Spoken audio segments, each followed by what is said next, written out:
जी हां, बता दें, गोरखपुर इंडिया गठबंधन का संयुक्त जनसभा में कांग्रेस पार्टी की राष्ट्रीय महासचिव प्रियंका गांधी एवं समाजवादी पार्टी के राष्ट्रीय अध्यक्ष अखिलेश यादव गोरखपुर में भरी हुंकार। इस दौरान गोरखपुर सदर प्रत्याशी काजल निषाद एवं बांसगांव प्रत्याशी सदल प्रसाद मंच पर उपस्थित रहे और समर्थकों में काफी उत्साह देखने को मिला। उन्होंने कहा कि 1 जून को दोनों प्रत्याशियों को भारी मतों से विजयी बनाएं और इंडिया गठबंधन की सरकार बन रही है, जिसने बीते काल में बेरोजगारी, महंगाई, शिक्षा, स्वास्थ्य, किसान किसी में भी खरा नहीं उतरे, जिसके कारण जनता उनको इस बार जानकारी रही है और इंडिया गठबंधन की सरकार बन रही है।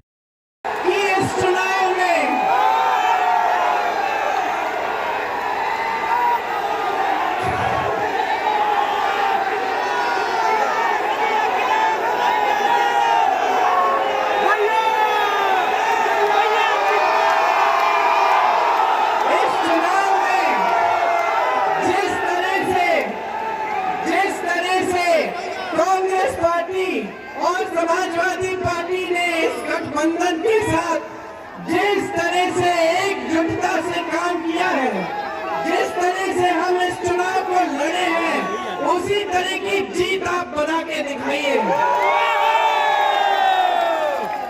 आपके सामने जो नेता आकर स्तरहीन बातें करते हैं, मोदी जी की तरह कभी भैंसों की बात करते हैं, कभी मंगलसूत्र की बात करते हैं, लेकिन बेरोजगारी, महंगाई की बात नहीं करते। उनको रास्ता दिखा दीजिए, उनसे पूछिए। आप कह रहे हैं कि इंडिया गठबंधन के लोग आकर बिजली चुराएंगे। पूछिए मोदी जी, 10 सालों में इतनी बड़ी बड़ी बिजली की बिल जो हमें मिल रही है, ये तो आपके राज्य में मिल रही है। भैंसों की बात करते हैं। पूछिए कि जो आवारा पशु की जो समस्या है, ये किसके कार्यकाल में बनी है, किसके कार्यकाल में शुरू हुई है ये? इनसे सवाल पूछिए, जागरूक बनिए और 1 तारीख को इनका मार्गदर्शन करिए, दिखाइए इनको कि बेरोजगारी क्या होती है और किस तरह से आप अपनी समस्याओं का सामना कर रहे हो। आप सबने बहुत ध्यान से मेरी बातें सुनी। एक बार जोर से मेरे साथ कहिए, जय हिंद। जाने के लिए और एक ऐसी सरकार जिसने हमें और आपको समय समय पर धोखा देने का काम किया है। ये दिल्ली वाले तो दिल्ली वाले, ये जो लखनऊ वाले हैं वो तो बहुत ही उल्टा पुल्टा है। उन्हें जानकारी होगी कि जिस तरीके से भारत छोड़ करके तमाम उद्योगपति पैसा लेकर के भाग गए थे, उसी तरीके से नैनो यूरिया वाले भी भारत छोड़ करके विदेश भाग गए।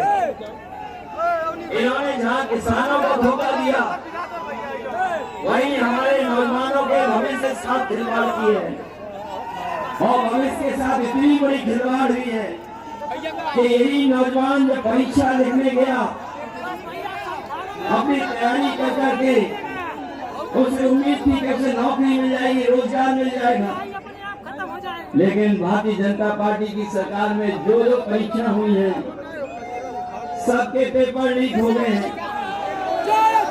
और एक परीक्षा का पेपर लीक नहीं हुआ है। ये नौजवान खड़े हैं जिन्होंने तैयारी की होगी, नौकरी के लिए कोचिंग की होगी, वो जानते होंगे।